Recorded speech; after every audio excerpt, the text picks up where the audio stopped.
Bienvenidos a un espacio donde la ciencia trasciende los límites convencionales. En la logia citológica nos sumergimos en los misterios microscópicos que dan forma a la vida misma. Cada célula cuenta una historia, cada estructura revela un secreto y juntos descubriremos las maravillas que se ocultan en el mundo invisible ante nuestros ojos. Desde las intrincadas redes moleculares hasta los fascinantes procesos celulares, exploraremos el conocimiento que ha revolucionado nuestra comprensión del universo biológico. Somos una hermandad dedicada a compartir la pasión por la citología, donde el rigor científico se encuentra con la magia del descubrimiento, unidos por la curiosidad y el anhelo de aprender. Bienvenidos a la grabación de este webinar de criterios citológicos fundamentales, una de las primeras lecciones de la orden secreta de las láminas sagradas. Vamos entonces a aprender o repasar, si ya dependiendo del grado de cualquiera de nuestros miembros, vamos entonces a repasar o profundizar cada uno de los criterios base del citodiagnóstico moderno. El día de hoy vamos a comenzar con lo que se refiere al fondo o el background. Vamos a hablar sobre los criterios nucleares o el núcleo, los criterios del citoplasma y un bonus especial, las agrupaciones celulares. ¿Por qué quiero comenzar con estos criterios? Porque va a ser la base de los webinars subsiguientes de nuestra logia citológica. ¿Cuáles son nuestros objetivos con estos programas que vamos a ir difundiendo con nuestra logia? Es inspirar y conectar. ¿Okay? Queremos que cada uno de los citolovers se sienta parte de esta historia y de esta comunidad, de manera que tanto estudiantes, profesionales, colegas, amigos, seguidores entiendan bien lo que son los criterios básicos citológicos desde cero, para entonces ir profundizando en los diferentes temas, ¿okay? ¿Qué son? ¿Cómo se nombran? ¿De dónde vienen los términos? ¿Okay? ¿Cómo se dice en inglés? ¿Cómo se dice en español? ¿Y cuáles son los elementos con los que podríamos comparar para que ustedes lo recuerden fácilmente? Y hoy en nuestra sesión temática con Merlina Adams lo vamos a profundizar y explorar. Ahora bien, los criterios citológicos son las características que observamos en las células para identificar bien si son normales, si son reactivas, atípicas o malignas. ¿Okay? Son muy importantes porque son como el ABC, el alfabeto de la citología y la base del diagnóstico moderno para interpretar así y conocer cómo es la base o lo principal que debemos conocer antes de entrar al reporte de citología, ya sea Bethesda, París, etc. Así que nuestro viaje va a comenzar con prestar especial atención a todos los detalles, ya sea de cada célula, de cada material recibido, ¿okay? Y de cada criterio que hoy día vamos a compartir.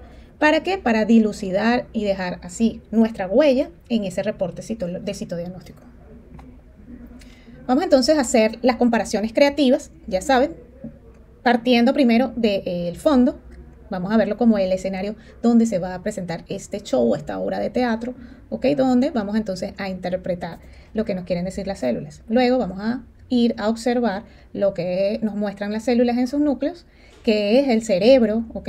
O la unidad fundamental donde está la huella de ADN, y allí nos va a revelar los diferentes cambios, y vamos entonces a revisar lo que es el citoplasma de forma consiguiente, que ya es la ropa o la armadura que va a presentar cada célula.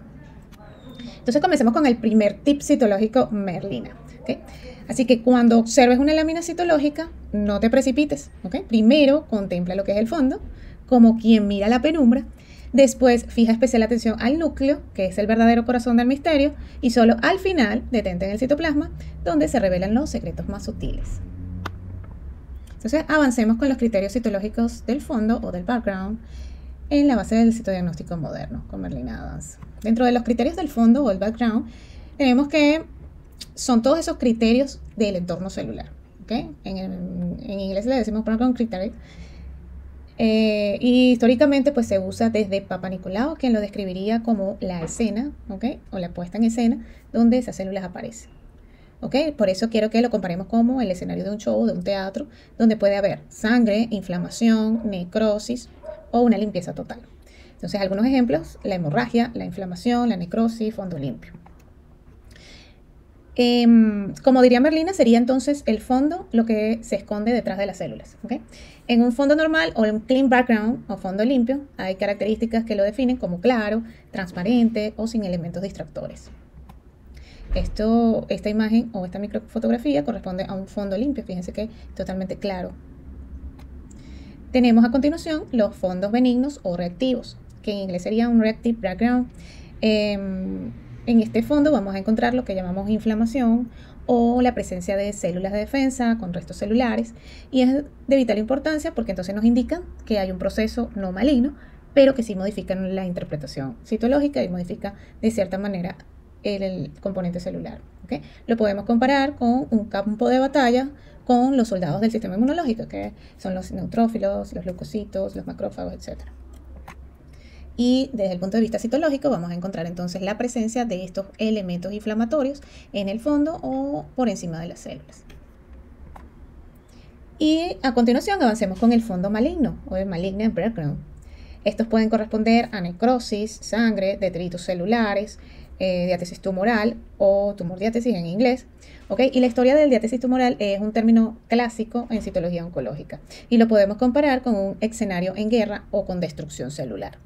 Como pueden ver y observar en esta imagen, esos detritus celulares que se ven en el fondo, ¿okay? Que podrían corresponder a restos celulares, es lo que nosotros llamamos diátesis tumoral, acompañado de células que corresponden a eritrocitos, ¿okay? Y elementos inflamatorios. Y aquí el tip citológico de Merlina. Es importante analizar el fondo, porque este no es un detalle menor. Muchas veces da las primeras pistas diagnósticas incluso antes de estudiar el núcleo o el citoplasma. Bueno, y aquí en la logía citológica hemos preparado esta tabla comparativa, ¿okay? De los diferentes tipos de fondo: normal, benigno, reactivo y maligno. Su nombre en inglés y el ejemplo clínico. Un frotis vaginal sano corresponde al normal, cervicitis vaginosis cándida a un fondo benigno o reactivo, y el carcinoma escamoso y adenocarcinoma corresponde a un fondo maligno. En las comparaciones, el frotis vaginal un lienzo en blanco, la cervicitis un campo de batalla defensivo y ya el carcinoma es un campo de guerra devastado. ¿Okay? Entonces, cuando tengamos un fondo normal, vamos a tener como clave diagnóstica, se sugiere la normalidad o negativo. En este caso, benigno sería un proceso inflamatorio o infeccioso, también negativo, y maligno, pues alta sospecha de cáncer o positivo. En resumen, el fondo citológico va a ser el primer código visual. Si está limpio, es probablemente sea normal. Si es reactivo, hay que pensar en inflamación o alguna infección que debamos buscar desde el punto de vista celular. Y si es maligno, pues sospechar de cáncer antes incluso de mirar los núcleos. ¿Okay? Avancemos a continuación con los criterios citológicos nucleares básicos dentro de la base del diagnóstico moderno.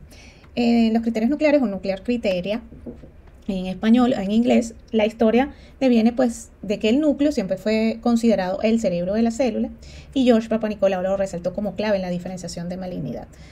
Los subcriterios que vamos a tomar en cuenta en el núcleo es su tamaño, el nuclear size, la forma, el nuclear shape, el contorno nuclear, la membrana nuclear, la cromatina, los nucleolos y bueno, y aquí es la huella digital de la célula porque es donde se encuentra el ADN. Dentro de los criterios nucleares avanzados tenemos la binucleación, multinucleación, el sinsitio o el sinsitio, las escotaduras, los reforzamientos de membrana y los cromocentros y el moldeamiento nuclear o hipercromasia. Dentro del tamaño nuclear pues se define como el tamaño o el volumen, ¿okay? Que presenta. En definición se evalúa lo que es el diámetro de la circunferencia y el volumen del núcleo en comparación con nuestra célula normal de referencia. Desde los primeros frotis de Papanicolaou se notó que históricamente los núcleos aumentaban en las células malignas, con subcriterios como la hipercromasia y la macronucleosis. Algunos ejemplos clínicos tenemos el ASCUS, que se ve en núcleos levemente agrandados, y en los carcinomas escamosos núcleos muy grandes y irregulares. Y lo podemos comparar con monedas. ¿Okay? Un núcleo normal sería una moneda de 5 céntimos y uno maligno sería uno de 2 bolívares o de $1. ¿Bien? En esta imagen he querido traer el tamaño nuclear en lo que se refiere a infecciones, ¿okay? Y ya en lesiones mayores como un alto grado o un carcinoma. Y en esta imagen colposcópica también entonces observar los diferentes hallazgos de evolución del BPH desde un frotis normal, ¿okay? Avanzando por la infección del BPH, una lesión ya de alto grado, ceto blanca y un cáncer invasor. Ahora bien, hablemos de las formas nucleares. En definición se refiere a si el núcleo es redondo, ovalado o irregular. Históricamente la irregularidad nuclear es uno de los criterios más antiguos y confiables para detectar malignidad. Algunos de los ejemplos clínicos tenemos los núcleos redondos en células normales o reactivas los núcleos ya reniformes, lobulados o angulados, ya se sospecha malignidad. Y lo podemos comparar en este caso con globos, ¿okay? Uno inflado de forma pareja o normal versus uno arrugado o deformado ya de tipo maligno.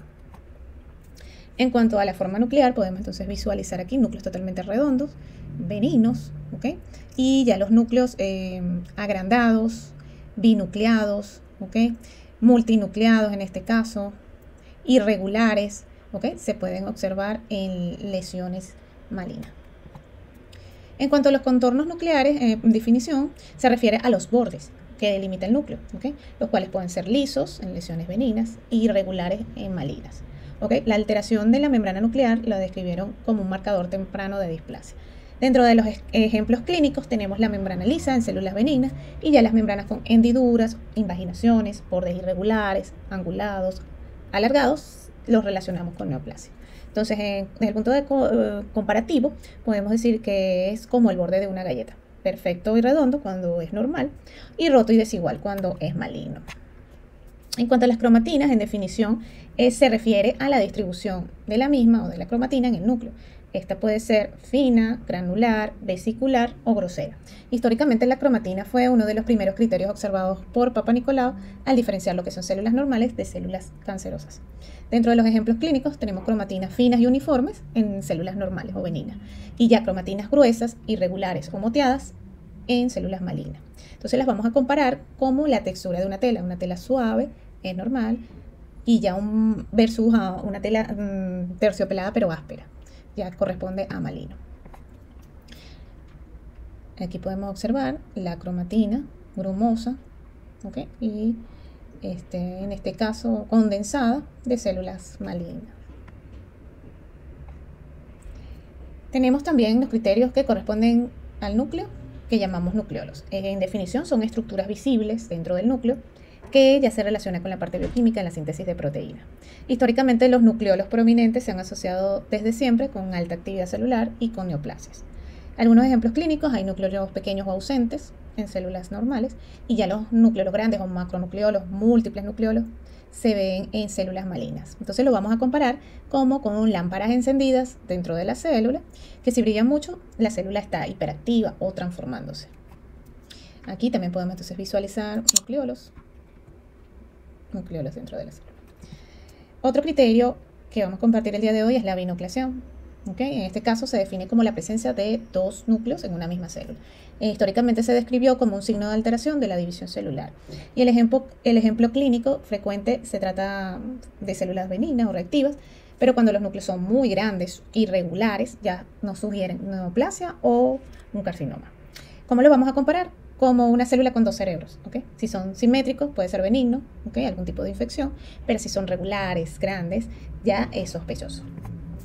Por ejemplo, acá, una binucleación con un aumento de tamaño moderado corresponde, en este caso, a una lesión intraepitelial de bajo grado, BPH.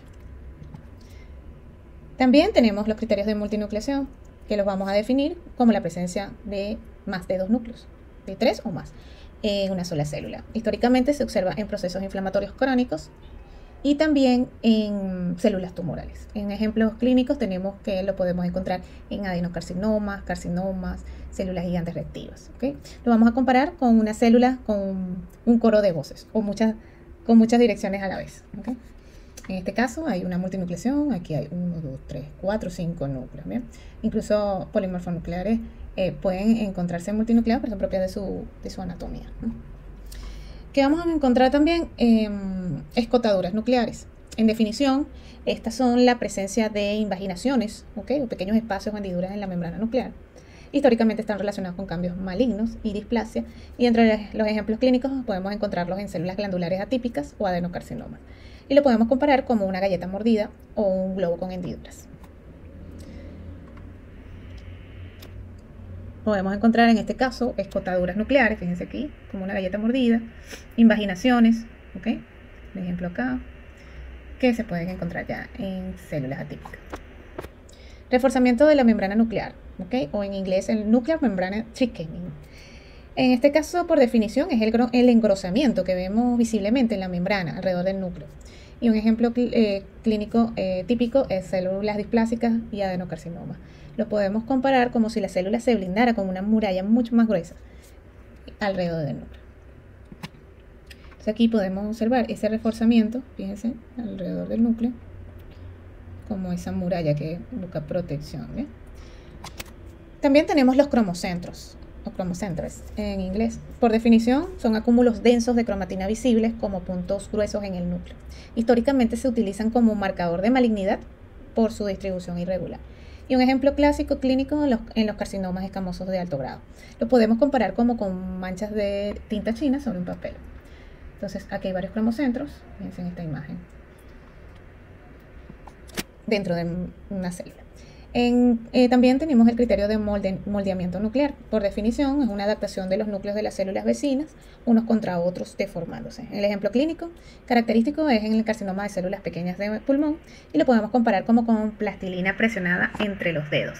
Entonces, fíjense que van tomando esa forma moldeada, que es lo que llamamos moldeamiento nuclear en citología. También tenemos la hipercromasia nuclear o nuclear hipercromasia. En inglés, su definición la podemos resumir en un núcleo excesivamente teñido que corresponde a un aumento del ADN. ¿Okay? Dentro del ejemplo clínico lo podemos encontrar en displasias y en carcinomas invasores. Y lo podemos comparar con un foco que se prende demasiado fuerte, ¿okay? Y da una señal de alerta, así como cuando sube la luz. Entonces la hipercromasia también ya es un signo de malignidad, ¿okay? Que debemos tener en cuenta en el citodiagnóstico. Ahora bien, hablemos un poco del aumento nuclear y la relación núcleo-citoplasma o la relación núcleo-radio. Y en este caso, pues, en definición, se trata de la proporción entre el tamaño del núcleo y la cantidad de citoplasma. ¿Okay? Históricamente se ha descrito como uno de los criterios cardinales en la malignidad, porque a mayor proporción de núcleo, citoplasma, mayor sospecha de cáncer. En este caso, hay ejemplos clínicos donde podemos también encontrar células benignas con mucho más citoplasma y el núcleo pequeño, y en células malignas encontrar un citoplasma más escaso y un núcleo voluminoso. ¿Okay? Lo vamos a comparar como con un huevo frito. ¿Okay? Lo normal es tener mucha clara y el círculo, poca yema. ¿Okay? En malignidad, si la yema ocupa casi todo el espacio de la clara, pues ya entonces es una señal de alerta, ¿no? Y aumento de la relación núcleo-citoplasma. En este caso, ¿qué es el núcleo-citoplasma radio o la relación núcleo-citoplasma? Va a ser la proporción entre el volumen del núcleo y el citoplasma. Normal es que en una relación núcleo-citoplasma sana, el núcleo sea pequeño y el citoplasma abundante. Y lo anormal, ¿okay? Lo maligno, es que el núcleo sea grande y el citoplasma sea reducido. Por eso les he traído les comparto el día de hoy la relación núcleo-citoplasma con respecto a la medición celular. Esta es una relación núcleo-citoplasma de una relación 0 a 1, ¿okay? Una célula normal, y ya una relación núcleo-citoplasma de un 0.9 ya es una célula atípica, muy escaso citoplasma. ¿Bien? Entonces, ¿qué es el tamaño nuclear? El tamaño nuclear va a ser el diámetro o el área del núcleo comparado con una célula de referencia normal. Normalmente los núcleos de células benignas son pequeños, uniformes, como habíamos mencionado, y ya maligno, esta relación núcleo-citoplasma va a estar alterada, es decir, vamos a encontrar los núcleos agrandados con tamaños variables, ¿okay? Que es lo que nosotros denominamos como anisocariosis, ¿okay? Y en inglés podrían encontrarlo en literatura como el nuclear size. Entonces, un ejemplo comparativo en el fluorosis cervical. En el caso de células normales, el núcleo del tamaño de una célula intermedia va a ser nuestra referencia porque tiene esa relación tipo huevo frito, un núcleo pequeño, citoplasma grande. Y en los casos de ASCUS, ya el núcleo va a aumentar 2.5 a 3 veces el tamaño de una célula intermedia normal. Y en un HSIL ya sería más de 4 veces el tamaño de una célula intermedia. ¿Okay?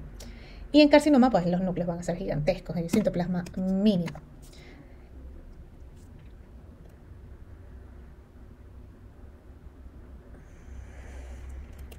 Entonces vamos a tener esta tabla comparativa que les he preparado el día de hoy con los diferentes criterios nucleares que son binucleación, multinucleación, sin sitio, escotaduras, reforzamiento, cromocentros, moldeamiento e hipercromasia. Sin sitio lo vamos a ver en agrupaciones celulares posteriormente. Y en sus nombres en inglés, ¿okay? Y las claves diagnósticas. Binucleación pueden ser reactivo o sospechoso.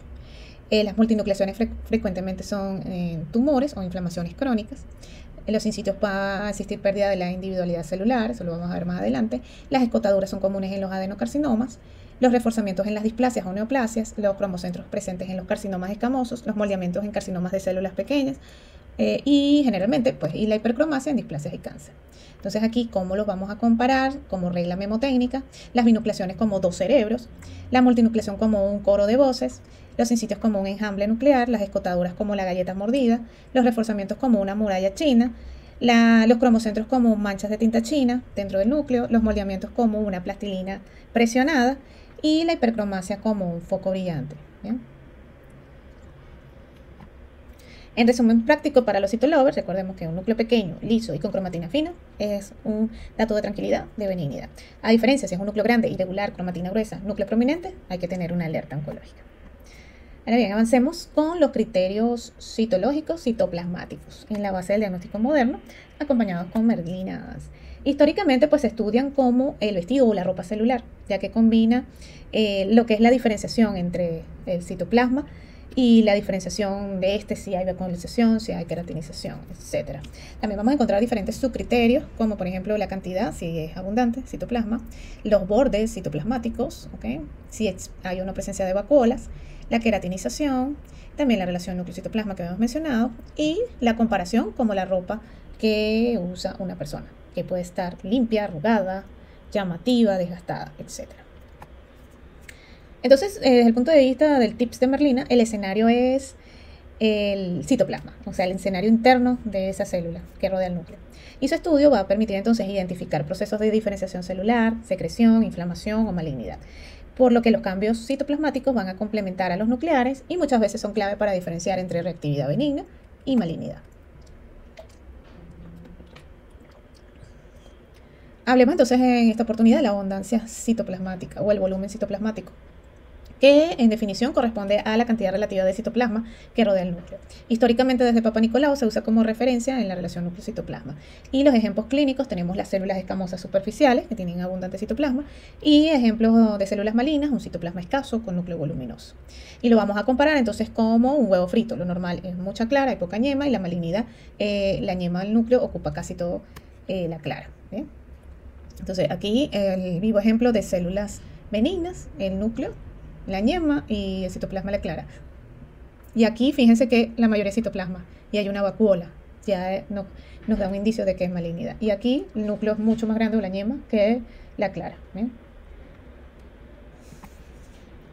También tenemos el criterio de bordes citoplasmáticos. En definición corresponde a lo que son los contornos del citoplasma, que pueden ser bien definidos o difusos. Dentro de los ejemplos clásicos, células benignas, bordes los regulares, nítidos, y en el caso de células malignas pueden encontrarse bordes irregulares, deflecados, ¿ok? ¿Cómo lo vamos a comparar? Como el borde de una galleta. Si es perfecto y liso es normal, y si está roto o desmigajado ya es patológico. Fíjense estos bordes acá irregulares del citoplasma en una lesión de bajo grado de pH. También vamos a tener las vacuolas, que en definición son espacios claros dentro del citoplasma, que están relacionados ya con la parte bioquímica, con secreción o con digestión celular. Históricamente su presencia fue clave en la citología de adenocarcinomas y procesos inflamatorios. Los ejemplos clínicos, vacuolas pequeñas lo vamos a encontrar en cambios benignos reactivos, pero ya las vacuolas más grandes y múltiples las vamos a encontrar en adenocarcinomas, especialmente en células glandulares, y lo vamos a comparar como burbujas de aire en un refresco. Fíjense en esta imagen, son como huecos dentro del citoplasma celular. Ahora bien, hablemos de la queratinización. En definición, corresponde a la presencia de un citoplasma bastante denso, eosinófilo, con tendencia a adquirir un color o aspecto anaranjado. En ejemplo clínico clásico, las células escamosas queratinizadas, ya sea de procesos benignos como leucoplasia o queratinización anómala en carcinomas escamosos bien diferenciados. Y lo vamos a comparar como una cáscara endurecida que cubre la célula. Aquí hay un proceso de queratinización, ¿okay? Los citoplasmas se tornan de color naranja o orangiófilos, ¿okay? En el caso de un carcinoma escamoso. También tenemos los halos perinucleares. Los halos perinucleares, en definición, son esa zona clara que rodea el núcleo y que generalmente está asociado a cambios citopáticos o también, dependiendo del tamaño, a cambios reactivos. En el ejemplo clínico de un halo perinuclear con cambios citopáticos, los coilocitos en la infección por VPH.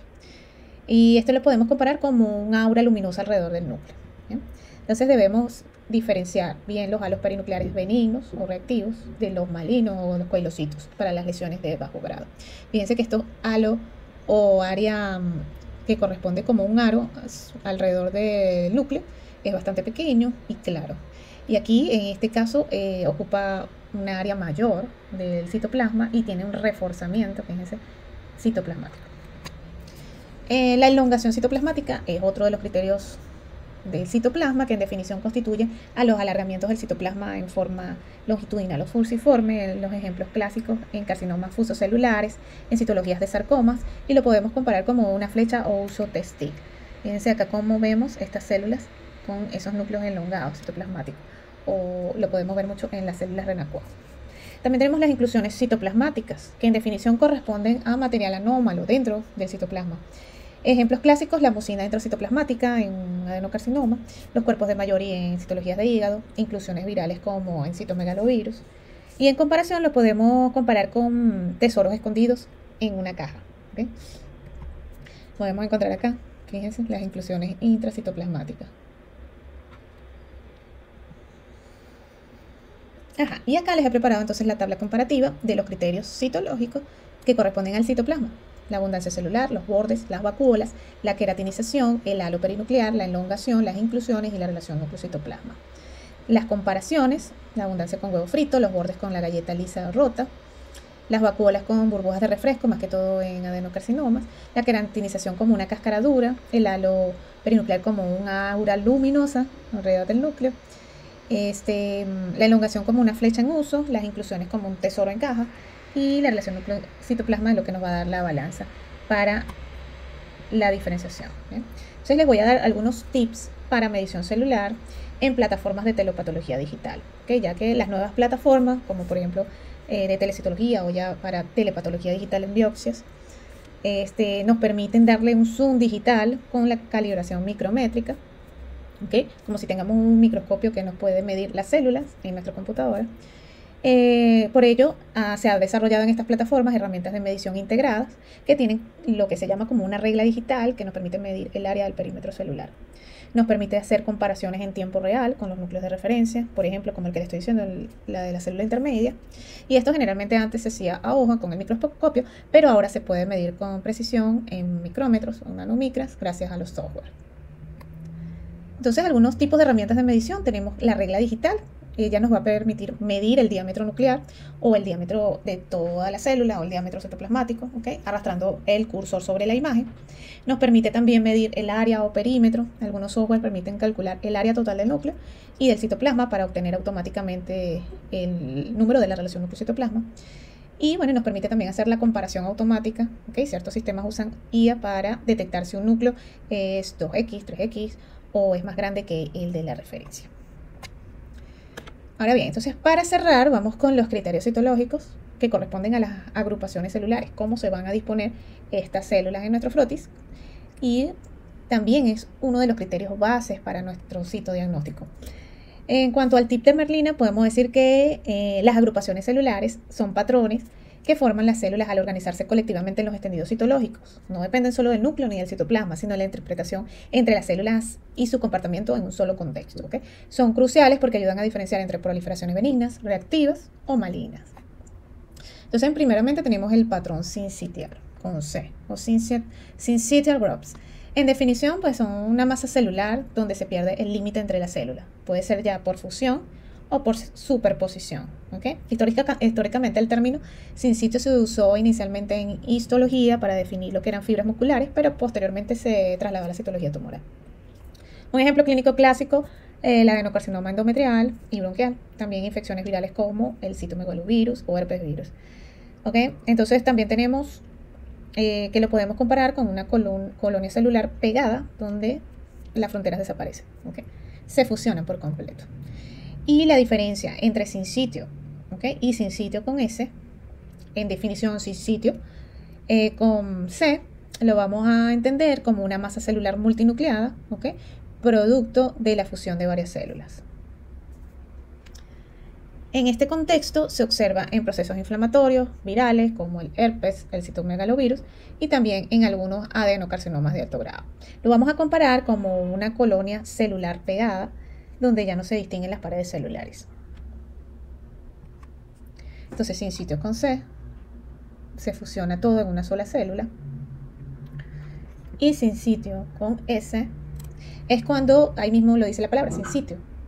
No, las células no tienen un lugar definido, como el que vimos anteriormente, que se agrupan en una sola célula. Entonces, una nota importante en la literatura citológica, vamos a encontrar esta palabra sin sitio, que suele usarse como un sinónimo de sin sitio con C en español, pero lo que debemos llevarnos el día de hoy, que algunos textos lo diferencian para remarcar así los límites celulares, o sea, desde el punto de vista en inglés. Es un término que nosotros en español creemos que es lo mismo, pero no lo es, ¿ok? Porque en este caso vamos a remarcar la pérdida de los límites celulares sin necesariamente fusionarse una célula completa. Por eso, en este contexto es usado en descripciones de patrones celulares atípicos el sin sitio con S. Entonces lo vamos a comparar con una mancha difusa de células que no tienen fronteras. Fíjense que es totalmente distinto, se agrupan todas como pegaditas, pero no es una sola célula, como la que vimos anteriormente. Entonces, para los citolovers lo podemos resumir en sin sitio con C, una unión real de células. Y ya el sin sitio con S es cuando hay una población o una disposición celular desordenada, sin límites claros y que generalmente va a ser maligno.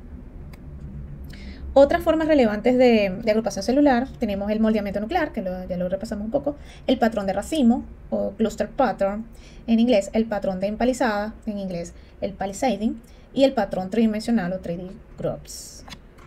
Tenemos primeramente los racimos celulares, que en definición son células agrupadas de manera compacta, semejando racimos de uvas. Históricamente se ha descrito como un patrón típico de adenocarcinomas y lesiones glandulares. Un ejemplo típico, adenocarcinomas de cervix, pulmón o mama, y lo podemos comparar desde el punto de vista memotécnico como un ramo de uvas, donde cada célula es una bolita unida al tallo. Fíjense en esta imagen, una disposición como en forma de uvas, de células atípicas, glandulares, y esta otra que tenemos acá. También tenemos la disposición en anillo de sello, semejando un anillo de grado, el núcleo hacia la periferia y el espacio de la vacuola, ¿okay?, que habíamos mencionado anteriormente, en el citoplasma. Desplaza totalmente el núcleo y hay características nucleares presentes como la hipercromasia. También tenemos la disposición en ramas. Fíjense cómo las células se desprenden de un tallo único, ¿okay?, muy similar a la imagen de esta rama de hojas, con las características atípicas nucleares que hemos mencionado. En inglés también lo podemos encontrar como branches o ramas, branches. También podemos encontrar rosetas o rosettes que semejan a la forma de una dona, porque hay un espacio vacío entre ellas, pero están unidas todo el grupo. Entonces esto es lo que llamamos rosetas o rosettes.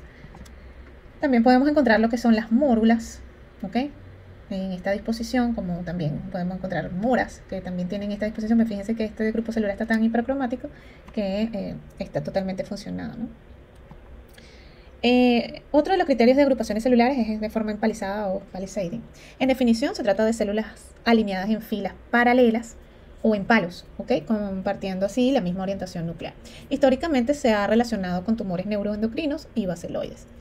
Ejemplo clínico, algún carcinoma basaloide, tumores neuroendocrinos de pulmón, y la comparación como para regla mamotécnica es una fila de soldados o una cerca de madera. En este caso, fíjense esta forma empalizada de células tumorales. ¿Okay? También tenemos el moldeamiento nuclear. En definición, son núcleos que se deforman al encajar unos contra otros. Ya lo habíamos mencionado un poco, y históricamente se considera como un criterio muy específico en carcinomas de células pequeñas de pulmón, especialmente el microcítico. Lo podemos entonces comparar, como les dije anteriormente, la regla memotécnica con una plastilina presionada entre los dedos. Y el ejemplo que les había mostrado anteriormente, moldeamiento nuclear. Y el patrón tridimensional o 3D, en definición, son grupos celulares con superposición en varias capas, perdiendo polaridad y arquitectura normal. Históricamente está reconocido como un patrón clave en adenocarcinomas de alto grado. Y el ejemplo clínico típico, adenocarcinoma endometrial o bronquial. Lo podemos comparar como una torre de bloques o un edificio irregular. Entonces, un patrón de citología tridimensional, venimos aquí, ese grupo celular que se ve superpuesto. También tenemos el patrón empalizada irregular o pseudo-palisading. En definición, consiste en la alineación nuclear, que parece desordenada, pero es un producto de un apiñamiento celular. Ejemplo clásico, los glioblastomas o tumores agresivos, y también lo podemos recordar como una fila retorcida de ladrillos. Entre otros criterios tenemos el de panal de abeja, muy similar a la forma empalizada. Y también tenemos las células en enjambre, que son acúmulos grandes de células con pérdida total de la orientación. Ejemplo clásico, un carcinoma poco diferenciado y bueno, lo vamos a comparar con un enjambre en movimiento. En este caso, aquí podemos visualizar en esta microfotografía estas células que pareciera un enjambre en movimiento. ¿Bien? También tenemos el feathering, que es el patrón plumoso o en forma de fuegos artificiales. En definición, corresponde a una disposición celular con márgenes de grupo proyectándose generalmente hacia afuera, en forma de penacho o plumas. Se ha descrito históricamente en citología pancreática, endometrial y también en patrones característicos de adenocarcinomas. El nombre en el español es plumaje o patrón plumoso de fuegos artificiales, que en literatura encontraremos como feathering. Y también es conocido por su aspecto radiante, etc. Y bueno, de la regla memotécnica, fíjense que podemos encontrar como si fuera un ave o con proyecciones hacia afuera, ¿no? Y bueno, les he preparado también su tabla comparativa para si la desean lo pueden imprimir, destacando entonces los diferentes patrones de agrupaciones celulares, que tenemos el sincitial con C, tenemos el sincitio, tenemos los racimos, tenemos la forma empalizada, tenemos el moldeamiento, el patrón tridimensional, el patrón pseudo empalizada, el patrón en enjambre y el patrón en feathering. Y aquí la regla memotécnica de cómo podemos entonces compararlas. Sincitio, una colonia pegada propia de la célula. Los sincitios ya son manchas más difusas, unas agrupaciones celulares. Los racimos de uvas, los empalizadas, fila de soldados o una cerca. El moldeamiento, plastilina presionada. La tridimensional pueden ser una torre de bloques. La pseudopalizada, una fila torcida. El enjambre, un enjambre de abejas. Y el feathering, fuegos artificiales, un ave o plumas. Dentro de las conclusiones del webinar del día de hoy, vamos a hacerlo al estilo Merlina. Primero, lo que quiero que se lleven el día de hoy es que debemos, al hacer nuestro screening citológico, mirar el fondo, luego el núcleo y finalmente los detalles del citoplasma. Como en la vida, lo superficial no siempre va a revelar el secreto. El núcleo de la célula intermedia es tu moneda de oro. Quien lo reconoce domina la riqueza del citodiagnóstico. Los criterios citológicos son universales, ¿okay? Se leen igual en inglés o en español, porque el idioma de las células no cambia. Y bueno, cada detalle cuenta. En citología, una sombra, un borde o una forma pueden ser la diferencia entre la duda y la certeza. Por eso la invitación final es que próximamente no se pierdan los episodios donde vamos entonces ya a abordar las diferentes patologías, los diferentes temas, ¿ok? Pero queremos que todo inicie desde aquí, con los criterios citológicos fundamentales.